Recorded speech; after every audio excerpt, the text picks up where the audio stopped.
ফারাক্কার জাফরগঞ্জ এলাকায় গঙ্গার ঘাটে পড়ে রয়েছে কয়েক শতাধিক আধার কার্ড। শুক্রবার সকালে বিষয়টি নজরে আসতেই ব্যাপক হইচই সৃষ্টি হয় ওই এলাকা জুড়ে।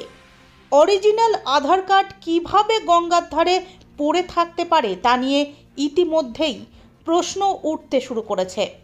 স্থানীয় বাসিন্দাদের দাবি, সাধারণ মানুষ মাসের পর মাস কেটে গেলেও সহজে আধার কার্ড করতে পারেন না।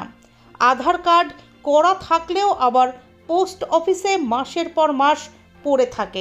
এর মধ্যে কোন যুক্তিতে গঙ্গার ধারে আধার কার্ড পড়ে রয়েছে? বিষয়টি নিয়ে পুলিশকে তদন্ত করে অভিযুক্তদের বিরুদ্ধে কঠোর ব্যবস্থা নেওয়ার দাবি জানিয়েছেন সেখানকার আম জনতা।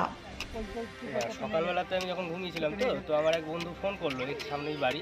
ও ফোন করে বললো যে তোর আধার কার্ডটা এখানে পড়ে আছে, সে নিয়ে যায়।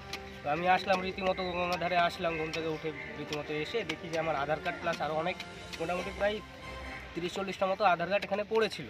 আমাদের জাফরগঞ্জ গঙ্গার ধার যে আছে, আশোক প্রাথমিক বিদ্যালয় আছে, তার ঠিক নিকটেই গঙ্গার ধারে এসে এখানে পড়ে আছে।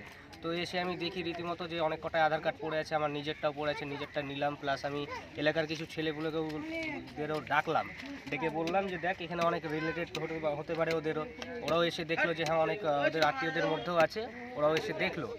তো দেখে যাই হোক সেগুলো দেখা হলো, দেখে মানে অনেক কাউকে ফোন টোন করা হলো, দেখা হলো। আমি নিজের আধার কার্ডটা পেয়েছি, আমার নিজস্ব যে আধার কার্ডটা, এই যে এখানে আমি নিজস্ব আধার কার্ডটাও পেলাম। পাওয়ার পরে আমি দেখলাম অনেকে চেনা জানার মধ্যে অনেক আছে, তারা আসলো, এসে নিজের আধার কার্ডটা নিয়ে গেছে সম্ভবত। তার মধ্যে অনলাইনে সোশ্যাল মিডিয়াতে পোস্টও করলাম যে কারো যদি থেকে থাকে এসে দেখতে পারেন। তারপর আমি আমার ডাকলাম, ডেকে আবার আপনাদের ডেকেছে, ডেকে নিয়ে এখন চলছে। কিভাবে দেখছেন আপনি? আমাদের যে ডাক বিভাগ সমস্য, এদেরই একটা ভুল যে দায়িত্বটা যেভাবে দেওয়া হয়েছে তারা ঠিকভাবে পালন করছে না। কারণ তাদের রীতিমতো প্রত্যেকটা মানুষের যে যার যেটা আধার কার্ড তার বাড়িতে পৌঁছে দেওয়ার কথা, সেটা না পৌঁছে দিয়ে তারা কি করেছে, সেটা গঙ্গার ধারে এসে ফেলে দিয়ে চলে গেছে। সেটা তাদের ভুল, তাদের ওপরে তাদের এগেনস্টে কোনো একটা কড়া পদক্ষেপ নেওয়া উচিত এর বিরুদ্ধে। Post office Jafarganj post office. আমার নাম হচ্ছে আকাশ দাস, গ্রাম বেনিয়াগ্রাম, পোস্ট অফিস জাফরগঞ্জ, থানা ফারাক্কা, মুর্শিদাবাদ জেলা।